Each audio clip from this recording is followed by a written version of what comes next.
मंगलवार जाजपुर में दीर्घ 14 वर्ष पर अनुष्ठित होईछि आरएमसी बा नियंत्रित बजार कमिटी निर्वाचन।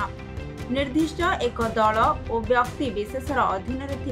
कमिटी जो चाषी व्यवसायी और ट्रेडर मानक नहीं चाषी सामग्री क्रय विक्रय संक्रांतीय समस्त कार्य होता है।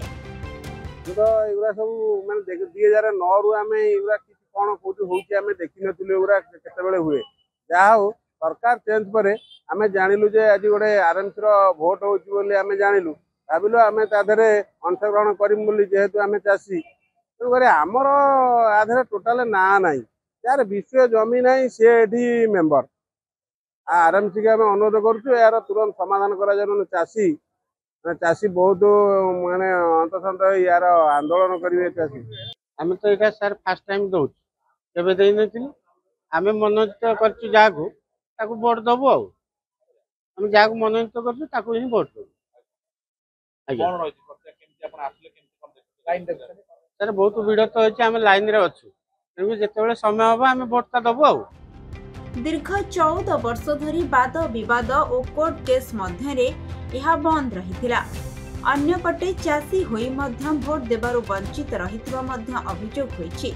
आरएमसी एहार समाधान करंतु हेले सरकार बदलिबा परे आज नूतन भावे कमिटी गठन पाई निर्वाचन प्रक्रिया रे निर्वाचन अनुष्ठित होईछि।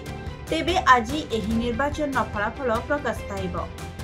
दीर्घ 14 वर्ष हला इलेक्शन हेई नथिला एबे 14 वर्ष परे जेहेतु कोर्ट थिला एवं एठी आईनगत प्रोब्लेम थिला सेति 14 वर्ष हला हेई पर नथिला एवं जो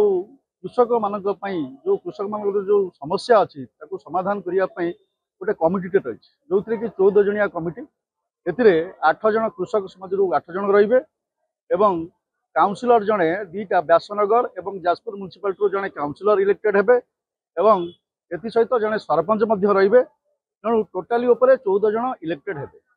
दीर्घ 14 वर्ष पर तो ये इलेक्शन को आम सामना करूँ इलेक्शन ठीक ठाक से हो नाला लोक मान निज मनमानी रेट सब करुले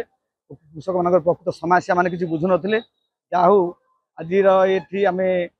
सुजोग पाइलु भोट देवार आ ठीक लोक चयन करने आम जो मनस्थ करूँ चाषी मान जो समस्या अच्छी चाषी मान समस्या समाधान हवा दरकार कृषक मान जो समस्या अच्छी ये समस्या समाधान करने उपयुक्त प्रार्थी को आम बाछीचु चाषी मान उपकृत हो अनुभव कर। जाजपुर कृष्ण चंद्र नायकों रिपोर्ट खबर ओडिशा।